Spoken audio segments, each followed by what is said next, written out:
पात कसौदी बिसहरे, जड़ते साप डराई, फूल रधौती कटत है, फलते दाग नशाई। जब एक पेड़ के अंदर 4 गुण हो सकते हैं एक पौधे के अंदर, तो एक मनुष्य के अंदर कितने गुण होने चाहिए? 36 गुणों को लेकर आदमी पैदा होता है, एक गुण को भी खोद के बाहर निकाल देगा, मनुष्य कहलाएगा, कितनों का भला कर देगा। जिसके सिर में हाथ रख देगा वो भला हो जाएगा। हमारे पहाड़ में घराट चलते थे, हाँ। हमारे घरों में गेहूं हुआ था, हाँ। हमारे घर में धान होता था, हाँ। हमारे घर में सारे संसाधन होते थे, हाँ। हमारे गांव में वैद्य होते थे, हाँ। तो वो वैद्य जो है ऐसी अचूक दवाइयाँ देते थे। जब वो 22 दिन का मतलब 22 दिन एक मरीज को भूखा रखते थे, उसमें कहते 22 दिन का लंगड़ देना, 22 दिन के बाद लौकी का रस पिलाना, रोटी का बाहर का छिक्कल निकाल के दाल में भिगो के देना, उसको कहते थे आज मरीज को पथ दिया है। क्या दिया है? पथ दिया है। तो वो मरीज कभी फिर रोगी बनता ही नहीं था, ऐसा निरोग बना देते थे। परसों एक मरीज को नागौर से सोमेश्वर ले गए, सोमेश्वर वालों ने अल्मोड़ा रिफर किया, अल्मोड़े वालों ने हल्द्वानी रिफर किया, सुशीला तिवाड़ी वालों ने उनको नागौर में वापस कर दिया 4 दिन का समय देके। अच्छा, ये इनका मतलब समय देके 4 दिन का समय देके। लेकिन वो मरीज आज हाथ पकड़ के बाहर अंदर जा रहा है। अच्छा, लकवा था उनको? जी, लकवा था। अच्छा। और मैंने उनसे कह रखा ये जब जरा चलने लायक हो जाए इनको एक बार सुशीला तिवाड़ी में फिर ले जाए। ये मैं कह के आया। अच्छा। फॉरेन कंट्रियों में भी एक मंत्र ऐसा है जिसको मैं सार्वजनिक कर दूं इसमें ओम अच्युतानंदाय नमः, ओम सच्चिदानंदाय नमः, ओम अनंताय नमः, ओम गोविंदाय नमः। मेरे पास वो प्रमाण है। फॉरेन कंट्रियों में भी इस मंत्र से पैरालाइज वालों को झाड़ा जा रहा है। नमस्कार दोस्तों, स्वागत है आपका गांव वाला यूट्यूब चैनल के एक और वीडियो पे। तो दोस्तों आज की वीडियो बहुत ही खास होने वाली है क्योंकि आज मैं अपने गांव सोमेश्वर घाटी के लदुड़ा से जा रहा हूं फलियाटी गांव में। फलियाटी भी दोस्तों सोमेश्वर घाटी का एक सुंदर गांव है। वहां जा रहा हूं, वहां पे मुझे मिलना है बचीराम वैद्य जी से। तो दोस्तों जो हमारी पीढ़ी से थोड़ा पुराने लोग हैं, मतलब 1-2 पीढ़ी पुराने लोग हैं, वो जानते हैं कि हमारे पहाड़ में इस भौगोलिक पृष्ठभूमि में जो है वैद्यों की क्या भूमिका रहती थी। आज भले ही दोस्तों मेडिकल साइंस हर जगह पहुंच गया है, जगह जगह छोटे छोटे अस्पताल हैं, भले उनमें डॉक्टर हो ना हो लेकिन अस्पताल ज़रूर है। लेकिन एक समय था कि अस्पताल भी नहीं थे, डॉक्टर भी नहीं थे। उस समय हमारे पहाड़ में वैद्य हुआ करते थे। हर गांव में कोई न कोई वैद्य होता था और हर कस्बे में या फिर 10-12 किलोमीटर में एक प्रमुख वैद्य हुआ करता था। और वो वैद्य ऐसा होता था कि जो मरणासन पर भी कोई व्यक्ति कभी रहता था तो उसको भी एक तरह से जीवन दान वो लोग दे देते थे, अपनी जड़ी बूटियों से, अपनी ज्ञान से और अपने स्किल से। तो फिलहाल भले ही आज के समय में वैद्यों की भूमिका बहुत शून्य हो गई है, बहुत सिमट के रह गई है, लेकिन फिर भी बचीराम जी जो है अपना काम कर रहे हैं, कई जगह जाते हैं और कई लोगों को स्वस्थ करते हैं। तो आज उनसे बातचीत करेंगे और उनसे उनके अनुभव जानेंगे और ये जो बदलाव आया है मेडिकल साइंस में और जो है पद्धति में, मतलब स्वास्थ्य की पद्धति में जो बदलाव आया है उन पर भी बात करेंगे। तो बिना देरी के आज की वीडियो को शुरू करते हैं। अभी तक आपने मेरे यूट्यूब चैनल गाँव वालों को अगर सब्सक्राइब नहीं किया है तो कर लीजिए। शुरू करते हैं आज की एक खास वीडियो। तो दोस्तों ये है अपना गांव लजुड़ा और यहीं से हम जा रहे हैं फलियाटी की ओर। और खेतों के हाल आपको दिखाऊं तो आजकल गेहूं एकदम हरे हो चुके हैं और अच्छी बात यह है कि अब इनकी ग्रोथ एकदम से बढ़ जाएगी क्योंकि आज तक जो सर्दियां थी एकदम कड़ाके वाली सर्दियां थी, लेकिन अब धीरे धीरे सर्दियां कम होने लगती है, हल्की हल्की गर्मी शुरू हो जाती है तो पौधे एकदम से ग्रोथ करते हैं गेहूँ की। इनकी जो बढ़ने की गति है वो बढ़ जाती है, फटाफट बढ़ते हैं। और आप देख सकते हैं फूल भी जो है सरसों के खिलने शुरू हो चुके हैं। तो एक तरह से बसंत का मौसम धीरे धीरे आने वाला है। तो फिलहाल यहाँ से चलते हैं सीधे फलियाटी की ओर, वहाँ आपको बचीराम जी से मिलाते हैं और फलियाटी का गांव भी आपको दिखाते हैं।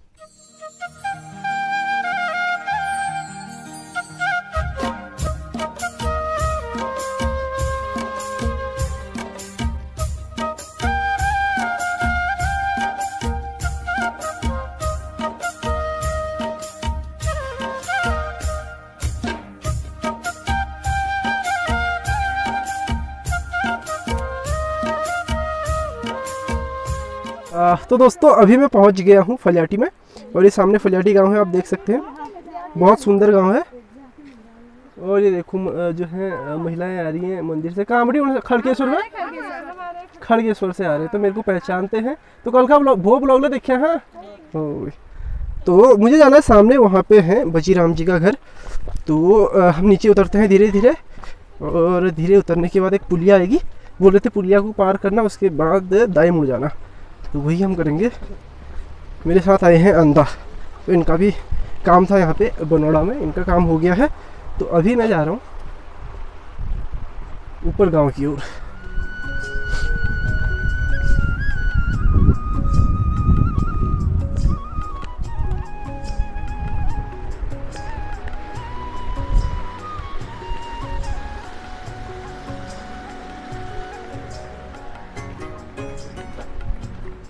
तो दोस्तों अभी मैं पहुंच गया हूं बैद जी के यहाँ पे और मेरे सामने है नमस्कार। नमस्कार। तो सबसे पहले स्वागत छू तमार गाँव वाला यूट्यूब चैनल में। जी जी जी। तो बजीराम जी, सबसे पहले मैं जानना चाहूँगा, आप अपना परिचय दीजिए थोड़ा और अपनी उम्र बताइए, अपने जन्म स्थान के बारे में और बुजुर्गों के बारे में, पूर्वजों के बारे में कुछ भी आप बता सकते हैं। जी, मेरा नाम बचीराम बैद और ग्राम फलियाटी, पोस्ट ऑफिस भैसड़गांव, तहसील सोमेश्वर, जिला अल्मोड़ा, विकासखंड ताकुला का रहने वाला हूँ मैं। और दूसरा ऐसा है कि मैं बालकाल से वैद्य काम कर रहा हूँ और एक तो मैं सर्पदंश रोगी का इलाज करता हूँ, दूसरा मैं आपके पैरालाइज पे इलाज कर रहा हूँ और लगभग कुछ मैं अपने परिवार, माता पिता या अपने दादाजी का आभार प्रकट करता हूँ जिन्होंने मुझे ये मदद यहाँ से मुझे अवगत कराया। और आज मैं लगभग क्षेत्रों में मुझे लोग जानते हैं, मैं लोगों के पास जा रहा हूँ, सेवा पहुँचा रहा हूँ। उम्र मेरी हो चुकी है, बशर्ते मैं एक ही श्रम से जाना पड़ रहा है कि लोग ये न कहें यार बस बड़े आदमी बन गए अब तो आ ही नहीं रहे, ये न कहें। ये भी मुझे एक बाध्यता हो गई है, फिर भी मैं अपने काम को बखूबी निभा रहा हूँ। तो ये बताइए, वैद्य जी की पिछले कुछ समय में मेडिकल साइंस में काफ़ी तरक्की कर ली है। पहले हम सुनते थे कि गांव-गांव में वैद्य होते थे, अब उनकी संख्या भी कम हो गई है और उनकी प्रतिष्ठा भी पहले जैसी नहीं है। भाई साहब, इसका उत्तर ये है, जब हल्द्वानी से राशन सोमेश्वर नहीं आता था कि यहाँ की जनता भूखी नहीं मरती थी। अब आपने बड़ा अजीब सा क्वेश्चन रख दिया मेरे सामने। और जब मेडिकल नहीं था तब यहाँ की जनता दवाई के बगैर नहीं मरती थी। ठीक है, सुन लेना आराम से। जब चक्की का आटा नहीं आता था तब हमारे वहाँ मतलब आदमी गेहूं नहीं खाते, आटा ही खाते थे। ठीक है, तो उतने संसाधन हमारे पहाड़ में हुआ करता था। वही मैं कह रहा हूँ कि हमारे पहाड़ में घराट चलते थे, हमारे घरों में गेहूं हुआ था, हमारे घर में धान होता था, हमारे घर में सारे संसाधन होते थे, हमारे गांव में वैद्य होते थे। तो वो वैद्य जो है ऐसी अचूक दवाइयाँ देते थे, जब वो 22 दिन का मतलब 22 दिन एक मरीज को भूखा रखते थे, उसमें कहते 22 दिन का लंगड़ देना, 22 दिन के बाद लौकी का रस पिलाना, रोटी का बाहर का छिक्कल निकाल के दाल में भिगो के देना, उसको कहते थे आज मरीज को पथ दिया है। क्या दिया है?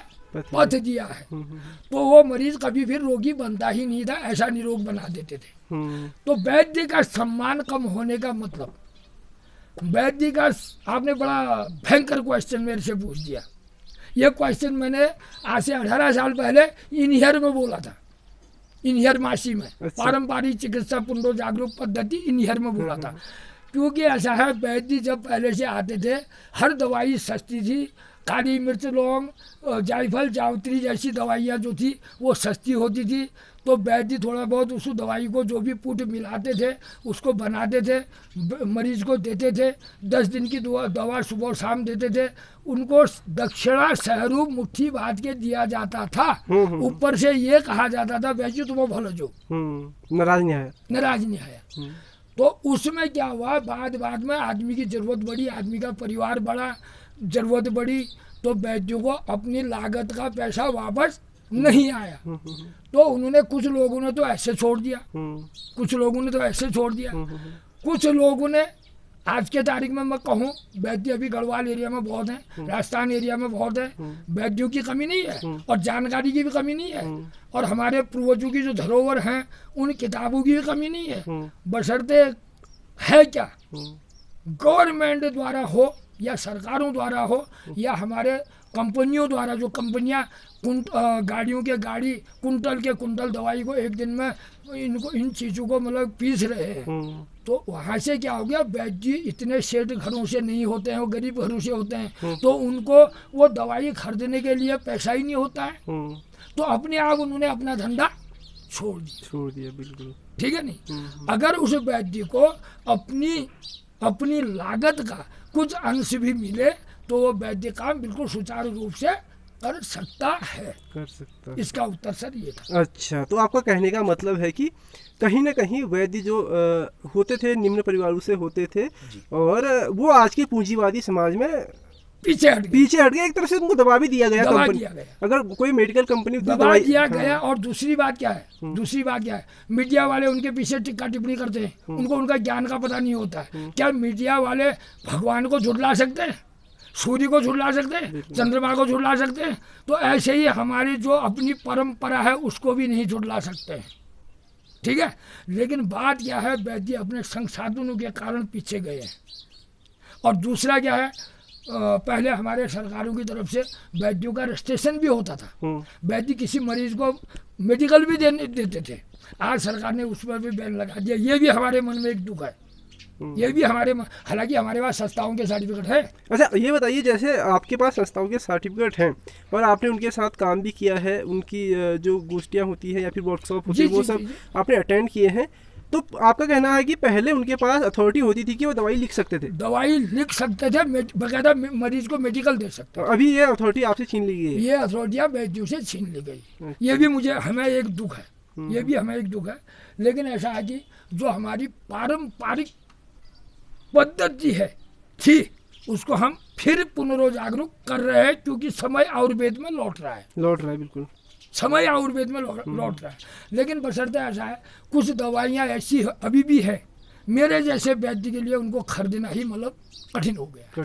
जैसे जायफल है, जावित्री है, पीपल है, जायफल है, इन चीज़ों को खरीदना मतलब काली मिर्च है, लौंग है, इनको हर वैद्यों के लिए बड़ा कठिन हो गया है। और जड़ी बूटी में भी कई जड़ी बूटियाँ ऐसी हैं जो बिल्कुल जिनकी मतलब सुबह शाम वैद्यों को ज़रूरत पड़ती है, वो जड़ी बूटियाँ भी मतलब 5,000 6,000 से नीचे की उनकी कीमत ही नहीं है। अच्छा, तो इसलिए भी गरीब घर का वैद्य जो है पीछे हट गया है, वो पीछे हट गया, अपने संसाधनों को जोड़ नहीं पा रहा तो पीछे हट गया। तो ऐसा भी कुछ हो गया है। अब हमारा क्या है, हम जरा जो भी जड़ी बूटी अपनी लोकल की जानते हैं, अपनी नाभ भूमि के अंदर जो जानते हैं, उससे अपना काम चला रहे हैं। ये हमारा अभी जो प्रचलन है ऐसे चल रहा है। अच्छा, कितने जड़ी बूटियाँ ऐसी होंगी जिनको आप जानते होंगे? भाई साहब, मैं 1200 के लगभग 1300 के लगभग जड़ी बूटी घास, पेड़, झाड़ी, घास आपको बता सकता हूँ। अच्छा, इतना? लेकिन वो अभी अवेलेबल नहीं होगा, क्योंकि अभी जो है ठंड की वजह से कई पेड़ भी मर जाते हैं, कई झाड़ी मर जाती है और घास तो सूखी जाती है। अच्छा, हमारे इलाके में ही कई सारी ऐसी घास होती है, ऐसी झाड़ियाँ होती है, बहुत कॉमन होती है, मतलब हर जगह जो हो जाए, तो उनके बारे में कुछ बताइए कि अच्छा ये घास है, इससे ये हो सकता है, ताकि कुछ लोगों को लाभ भी पहुंच जाए। लाभ क्या पहुंचे? जैसे हमारे नाभ भूमि में, जैसे आपके पास मैं आप ही पर ये सवाल लाता हूँ, जैसे हमारे नाभ भूमि में दारू हल्दी होती है, दारू हल्दी हम पटवारी से, लेखपाल से उसका अपना जितना भी हमारा खाता खतौनी है, वो अपनी ज़मीन की खतौनी निकाल के उस ज़मीन के अंदर कितनी दारू हल्दी है, कितनी सतावर है, उसका हम एक माइप बनवाएं। उस माइप को हम फॉरेस्ट्री विभाग से पास करवाएं। वो अपनी नाभ भूमि की हम अपनी जो हमारी जड़ी बूटी है उसको हम बाहर ले जा सकते हैं, और गवर्नमेंट ने इसका हमें इजाज़त देना चाहिए। अच्छा, ये होना चाहिए, ये उत्तराखंड सरकार को सोचना चाहिए। मेरी नाभ भूमि के अंदर जो हो रहा है, मैं जंगलों से तस्करी नहीं करूँगा, मैं अपनी नाभ भूमि से ले जाऊँगा। तो मैं अपनी नाभ भूमि से ले जाऊँगा तो मुझे ले जाने का अधिकार होना चाहिए। अच्छा, ये बताइए, अभी आप सर्पदंश का भी इलाज करते हैं, उसके अलावा जो लकवा किसी को मारा जाता है उसका, तो कितने गाँव में आप जाते हैं, कितने लोगों को लगभग रोज आप देख रहे हैं? सर, मैं लगभग पैलाइज के मरीजों को लगभग 2-4 तो मैं देखता ही हूँ। Bageshwar district, Almora district, Nainital district और अन्य बाहर भी मैं जाता हूँ, जैसे हल्द्वानी जाता हूँ, दिल्ली जाता हूँ, सारी जगहों में जहाँ। अच्छा, कभी ऐसा भी आपके जीवन में अनुभव हुआ कि किसी ने कहा हो यार कि उम्मीद छोड़ दी हो, अब ये उठले नेपाल?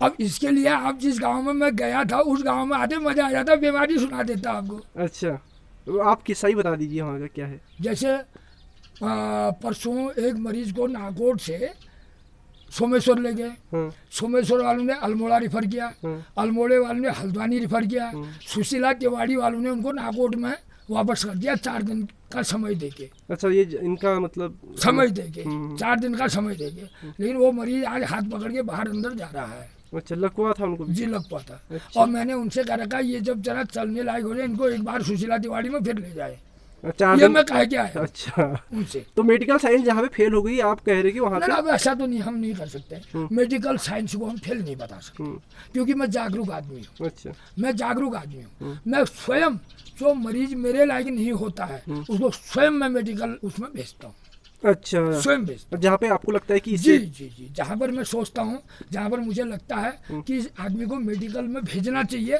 तो मैं उसको तुरंत ही मेडिकल में भेजता हूँ। अच्छा, तो अभी आपकी 65 साल की उम्र हो गई है, और आप ये बताइए कि जो हमारे पहाड़ के नए युवा हैं वो भी इस तरफ कोई इंटरेस्टेड हैं या... काफी जो वनस्पति विज्ञान कर रहे हैं, पढ़ रहे हैं, जो आयुर्वेद की तरफ जो बच्चे जा रहे हैं वो पढ़ाई कर रहे हैं, मेरे पास आते हैं, कई जड़ी बूटियों का ज्ञान लेते हैं। अच्छा, इसका मतलब लोगों में है उत्साह? जी जी जी, लोगों में उत्साह ठहरा, पक्का ठहरा। तो इसके अलावा लकवा के अलावा आप करते हैं सर्पदंश का इलाज। तो सर्पदंश में जब आप इलाज करते हैं उसमें दवाई से इलाज करते हैं या फिर आपके पास जो सर एक आध मंत्र भी हमारे पास हाँ, है। मंत्र भी हम... एक आध मंत्र हमारे पास है, हमारे गुरुजी की देन है, हमारे दादा से। और एक हम लगभग गरुड़ बूटी उसमें देते हैं। अच्छा, गरुड़ बूटी, जैसे गरुड़ बूटी हम लाते हैं बहुत ऊंचे, जहाँ से हिमाचल दिखती है ऐसी जगहों से लाते हैं। गरुड़ बूटी दही में पीस के हम उनको देते हैं, और 100% में से 100% नहीं कर सकता हूँ, क्योंकि अब कोई आदमी इधर उधर अगर डेथ हो गया हो तो मेरे को जानकारी नहीं हो तो बात अलग है, नहीं तो अभी तक 100% मेरा अपना रिजल्ट जो है सही गया है सर्पदंश। जी हाँ। अच्छा, तो जो मंत्र होता है वो कहते हैं कि बड़ा सिद्ध करना पड़ता है मंत्र। हाँ, मंत्र अब ऐसा है ना बाबू, ऐसा है एक गायत्री मंत्र आम हमारे पहले हमारी घरों की जो परंपरा थी वो परंपरा ये थी, नहाना धोना। इस बात को आप गौर से लिखिएगा, नहाना धोना, धोती नीति, आचमन करना, बई बटाना। तो अगर उसी गायत्री मंत्र को हम सिद्ध कर लें तो उससे भी हम बहुत बड़े रोगी को ठीक कर सकते हैं। अच्छा, ठीक है नहीं। और मैंने एक कल्याण में पढ़ा है, इस समय मैं आपको कल्याण दिखाने की स्थिति में नहीं हूँ, मैंने एक कल्याण में पढ़ा है, और फॉरेन कंट्रियों में भी एक मंत्र ऐसा है जिसको मैं सार्वजनिक कर दूं इसमें ओम अच्युतानंदाय नमः, ओम सच्चिदानंदाय नमः, ओम अनंताय नमः, ओम गोविंदाय नमः। मेरे पास वो प्रमाण है, फॉरेन कंट्रियों में भी इस मंत्र से पैरालाइज वालों को झाड़ा जा रहा है। समझ गया? अच्छा। बकायदा डॉक्टरों का प्रमाण है मेरे पास। किसमें है? कल्याण में। एक कल्याण आई थी मेरे पास। अच्छा। आज से 20 साल पहले, उसमें लिखा हुआ है। कल्याण कोई पत्रिका थी, क्या था? कल्याण होती है, किताब होती है पढ़ने वाली। अच्छा, ठीक है, उसमें लिखा हुआ था। अब ये समझने वाले समझ जाएंगे, जो ज्ञानी सुनेंगे तो वो समझ जाएंगे। कल्याण में ये है कि फॉरेन कंट्रियों में भी इस मंत्र से झाड़ा जाता है पैरालाइज वाले को।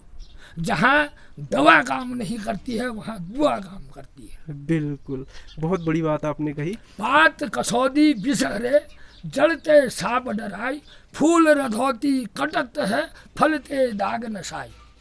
जब एक पेड़ के अंदर 4 गुण हो सकते हैं एक पौधे के अंदर, तो एक मनुष्य के अंदर कितने गुण होने चाहिए? 36 गुणों को लेकर आदमी पैदा होता है।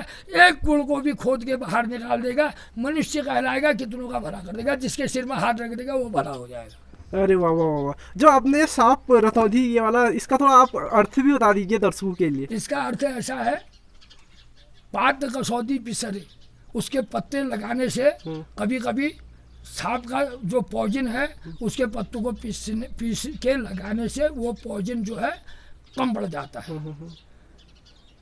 जड़ते सांप डराई, उसकी जड़ अगर हाथ पर होगी सांप आपके इर्द गिर्द ही नहीं आएगा। ठीक है। और उसके फूल से कई किस्म के वेद नजर कटती है, और उसके फल से हमारे पुराने जमाने में जहाँ पर कांटा चुभ जाता था, सांप काटा उसके फल को जला के दाग देते थे, जो आज मेडिकल में जिसको आज टिटनस कहते हैं। अच्छा, वो काम ये करता था। वो पुराने जमाने में उसको जला के उसका मतलब सर्पदंश घाव पर इसका दाग लगाते थे, इससे जलाते थे। अच्छा, तो किसका पेड़ है? कसौदी का पेड़, झाड़ी है ना, कसौदी का पेड़ झाड़ी में आता है। झाड़ी में आता है। तो बशीराम जी, बहुत कम बार ऐसा होता है कि मैं किसी के साथ बातचीत करता हूँ तो वो बहुत ज़्यादा बोल जाते हैं और मैं बोल नहीं पाता हूँ। आपका ज्ञान इतना है कि आप बहुत ज़्यादा बोल रहे हैं और अच्छा भी लग रहा है सुनते हो, श्रोताओं को भी आपको अच्छा नहीं लगा, मैं नहीं बोलता ना दर्शकों को भी और श्रोताओं को भी काफ़ी अच्छा लगेगा, मुझे ऐसी मुझे पूरी उम्मीद है। तो अभी मैं ये जानना चाहूँगा कि आप बोल रहे थे कि आप वैद्य ज्ञान होता है उसके लिए भारत के अन्य कई क्षेत्रों में गए हैं, तो उसके बारे में भी अपना अनुभव बताइए, कहाँ कहाँ आप गए? मैं ज़्यादातर हमारे इंडिया में, राजस्थान में अभी भी च्यवनप्राश जो है, अभी इस बात को आप कहीं से और भी मतलब इसको आप यूट्यूबर है तो आप मंगा सकते हैं। राजस्थान में अभी भी किसी के परिवार में अगर 10 जनों का परिवार होता है तो उनके घर में, अपने घर में च्यवनप्राश बनती है। वो मार्केट का च्यवनप्राश नहीं खाते हैं, ठीक है, वो अपने घर की च्यवनप्राश खाते हैं, अपनी घर की बनाई खाते हैं। और राजस्थान में बहुत ज़्यादा प्रचलन अभी जो है देसी दवाई का है, और हमारे कुमाऊं में भी बहुत ज़्यादा, पहले देसी गढ़वाल कुमाऊं में भी बहुत ज़्यादा देसी दवाई का प्रचलन था, और जिसको आज धीरे धीरे लोगों ने एकदम ही छोड़ दिया।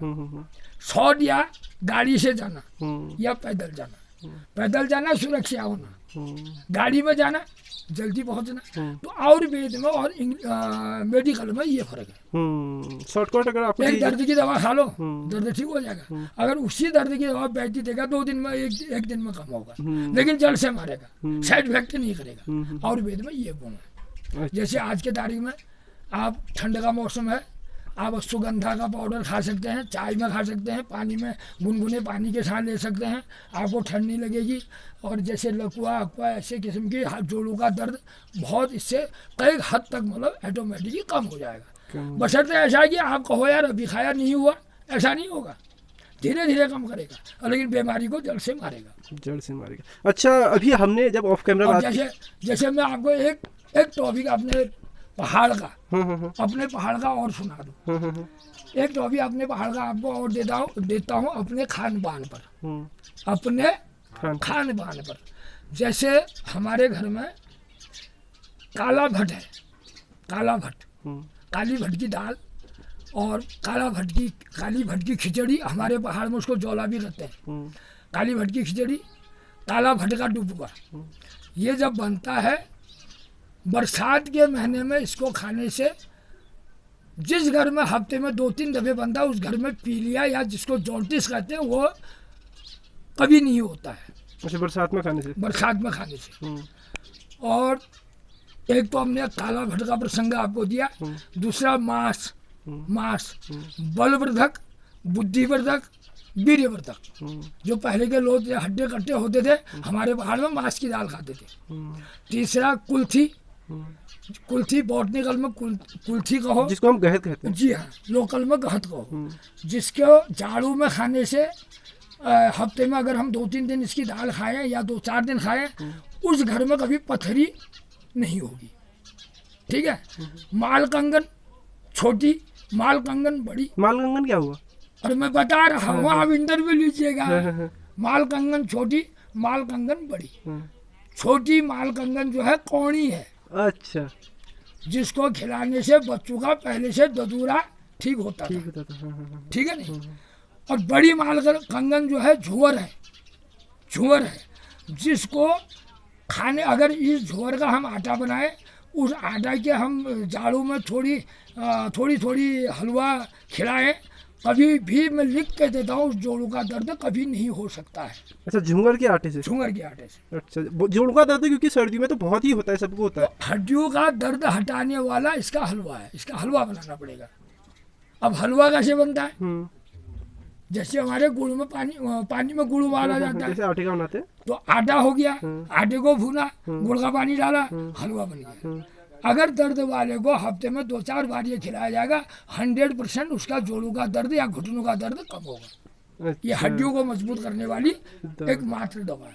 बिल्कुल, बहुत आपने अपने खान पान के बारे में बताया। हाँ, खान पान के बारे में आप बहुत, जैसे जो हल्द्वानी से गेहूँ आ रहा है, कंट्रोल का गेहूँ मिल रहा है, वो गेहूं का कलर सफेद होता है।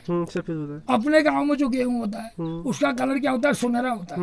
वो सुनहरा क्यों होता है? वो सुनहरा इसलिए होता है, हमारे खेतों के इर्द गिर्द जो है किरमोड़ी के पेड़ हैं, किरमोड़ी के पेड़ हैं, उसको कहते हैं दारू हल्दी। उस दारू हल्दी की छाया हमारे गेहूं के खेतों में पड़ती है, उसके वजह से हमारा गेहूं का कलर जो है सुनहरा हो जाता है। दारू हल्दी का भी बड़ा वो है, वो किरमोड़ी है। हाँ, किलमोड़ी का भी ना, वो दारू हल्दी है। उसकी छाया पड़ती है हमारे खेतों में, गेहूं के खेतों में, तो हमारा गेहूं सुनहरा हो जाता है। हमारा गेहूं भी लाख दवा की एक दवा है, लेकिन हमारे घरों में बारिश नहीं हो रही, गेहूं कहाँ से होगा? बिल्कुल, ठीक है नहीं, ये समस्या है। अच्छा, जो दारू हल्दी के बारे में आप बता रहे हैं, किलमोड़ी के बारे में, इसकी भी बहुत मतलब पहले जमाने में इसकी आंखों की ड्रॉप बनती थी। हाँ, इसकी हमारे वहाँ आयुर्वेद में ना, बरसात के दिनों में एक ऐसी बीमारी आती थी, लोगों के गाँव जो है आंखों की बीमारियों से तंग आ जाते थे। आंखों में कड़कड़ी हो जाती थी, आंखें लाल हो जाती थी, तो फिर लोग इसका कुहाद निकालते थे। उस कुहाद को फिर ठंडा करके आंखों में एक एक बूंद डालते थे, और गारंटी से 2-3 दिन में ठीक हो जाता। अच्छा, किलमोड़ी के इससे। हाँ, और मैंने सुना, गांव में मैं जाता हूँ, घर में मैं जाता हूँ, कई लोगों ने मुझे ये बताया, कुछ वैद्यों ने ये कहा कि इनकी जड़ों को उबाल के खाने से शुगर कम होता है, लेकिन मैं नहीं मानता हूँ। मैं ये मानता हूँ इसकी कोमल कलियों को खाने से शुगर कम कंट्रोल होता है। हाँ, ये मैंने भी सुना। अच्छा, ये आप उल्टा कह रहे हैं। अच्छा, आपके अनुसार कोमल कलियों को खाने से शुगर अच्छा होता है, और उबाल के इसका जूस निकाल के खाने से हो सकता है आदमी जमीन पर बैठ जाए, उसके घुटनों को गला देगा। अच्छा, जी हाँ, क्योंकि ये तो प्रचलन में है भी, ऐसा बहुत मैंने सुना है कि इसकी जड़ को उबाल के खाने से जी, मैं अपना अनुभव दे रहा हूँ। अच्छा, आपने कहीं से सुना है? मैं क्या लूँ उसके बारे में? मैंने जो सुना है, मैंने जो पढ़ा है, मैं वो बता रहा हूँ आपको। इसकी कोमल कलियों को खाना चाहिए, कोमल पत्तियों को खाना चाहिए, कोमल कलियों को खाना चाहिए, उससे शुगर जो है जड़ से मिट जाता है। अच्छा, ठीक है। जैसे हमारे घर में मेथी होती है, मेथी को भिगाओ, सुबह 1 चुटकी मेथी, सुबह उठो, जिस पानी में आपने डाल रखा वो मेथी को चबाओ, निकल लो, पीछे से उस पानी को पी लो, तो अपने आप शुगर कम हो जाएगा। ठीक है नहीं? अभी अब किसी ने कहा मोटापा कम करना है, अब भाई दालचीनी के छाल को उबालो, एक सुबह को काढ़ा बनाओ, उसको पियो, अपने आप मोटापा कम हो जाएगा। खाने के बाद थोड़ा सा सौंफ हाथ में लो, खाओ, पीछे से गुनगुना पानी पियो, अपने आप मोटापा कम हो जाना चाहिए। बीमारियां तो वो देखनी है जो वर्तमान में हो रही है। बिल्कुल, जो वर्तमान में हो रही है। जैसे आजकल महिलाओं को घर में, हमारे गांव में महिलाएं क्या करती हैं, ठंड के दिन है, दिन में 10-10 दफे चाय पी देते हैं। उस चाय से होता क्या है कि महिलाओं को एक सफेद परदर की बीमारी आ जा रही है, पानी गिरता है ऑटोमेटिक। अच्छा। तो उससे क्या होता है कि शरीर का पानी तो निकल जाता है, तो हड्डियों में, पसलियों में वो जाता है, ईयर चली जाती है। ईयर जाने के बाद उनके जोड़ों का दर्द आ जाता है, पेट में गैस बनना शुरू हो जाता है, जिसको आज डॉक्टर कहते हैं यूरिक एसिड हो गया। ऐसी बीमारियों का होना मतलब मुमकिन है।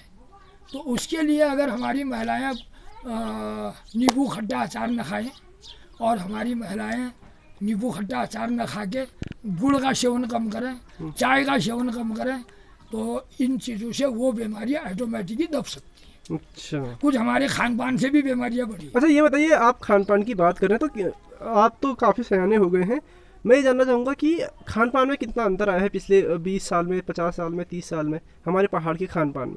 हमारे पहाड़ के खान पान में 20 सालों के अंदर हमारे घर का तो कुछ रहा ही नहीं।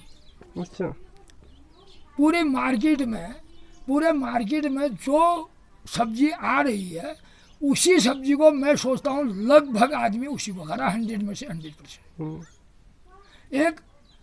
1% 2% आदमी ऐसा होगा जो अपने यार ये सोचेगा कि इस खाने से हमें क्या क्या बीमारियां हो रही, वो आदमी केवल अपना घर का खान पान का ज़्यादा इस्तेमाल करेगा। तो पहले बाजार का इतना प्रभाव नहीं था, मतलब ही नहीं होता था। आपके समय में कैसी थी बाजार? मूली की बड़ी बनाते थे। अच्छा। लौकी के खोले बनाते थे, आलू उबाल के खोले बनाते थे, आपका ये करेला है, इसको सुखाते थे, और मूली को कोर के बड़ी बनाते थे। पूरा अपना घर का खाते थे ना, आज के तारीख में तो पूरा भाई बैगन मिल रहा है, भाई सगी मिर्ची मिल रही है, भाई गोभी मिल रही है, कद्दू भी मिल रहा है, हर सीजन में कद्दू भी मिल रहा है। हाँ, वही तो मैं अभी देख रहा था कि हमारे समय में क्या था, हमारे समय में था आषाढ़ के महीने से हमारे वहाँ पहाड़ी सब्जी लगती थी, कार्तिक के महीने में ख़त्म हो जाती थी। तो उसके बाद अगला जब आषाढ़ आएगा तभी हम घर की सब्जी देखेंगे। हमारा समय तो ऐसा था। आज क्या बनना है? अरे आलू के खोले बनाने। आज क्या बनना है? अरे ये लौकी के खोले बनाने। आज सब सुबह क्या बननी है? अरे बड़ी बननी है। आज क्या बनना है? भट की चुटकानी बन रही है। आज क्या बन रहा है? बहुत की चुटकानी बन रही है। आज क्या बन रहा है? भट का चोला बन रहा है, यानी कि भट की खिचड़ी। आज क्या बन रहा है? बहुत की चुटकानी बन रही है। तो ये बनता था हमारे ज़माने में। निरोग था आदमी, 1% भी बीमारी आदमी के शरीर में नहीं थी। जैसे मैंने आपको बता दिया है, मांस खाने से क्या होता है, भट खाने से क्या होता है, बहुत खाने से क्या होता है, ये तो मैंने आपको पूरा इंटरव्यू पहले दे दिया। ठीक है नहीं? तो तभी आदमी कम बीमार पड़ता था ना। अब अपना घर का दूध हुआ करता था, अपना घर का नोनी मक्खन हुआ करता था, अपनी घर की छाछ हुआ करती थी, अपना घर का घी हुआ करता था, अपना गाय का दूध हुआ करता था। तो आज मैं देख रहा हूँ इलाके में, मैं अगर मंसारी नाले की बात करूं, पूरे इलाके में 20 भैंस या 30 भैंस होंगे। भैंसों का तो नाम निशानी मिट गया। एक गाय रखा है। अब भाई हर घर में एक बुढ़ा एक बुढ़िया है। लड़के अब बच्चे अपने बच्चों को पढ़ाने अल्मोड़ा ले गए, हदुराहाट ले गए, हल्द्वानी ले गए, दिल्ली ले गए। अब बुढ़वाड़ी गाय पाल के क्या करेंगे? ठीक है, तो वो भी छिटूर करे ऐसे ही मर रहे हैं। बुढ़ापा मतलब सही नहीं जा रहा उनका। बुढ़ापा उनका सही नहीं जा रहा। बुढ़ापा उनका एक जगह सही जा रहा है, एक जगह सही जा रहा है। कहाँ जा रहा है? कहाँ जा रहा है? जो गरीब घर के थे, जिनके घर में सरकारी नौकर नहीं था, उनके घर में मोदी सरकार आने के बाद उन बुढ़ों को 1500 रुपया मिल रहा है। उन बुढ़िया उनकी जो हमारे मदर लोग हैं उनको 1500 मिल रहा है। उनका दरगुजर हो रहा है। तो दोस्तों फिलहाल इस वीडियो के पहले भाग को यहीं पे समाप्त करते हैं। और मुझे लग रहा है कि बहुत लंबी बातचीत वैद्य जी के साथ हो गई है।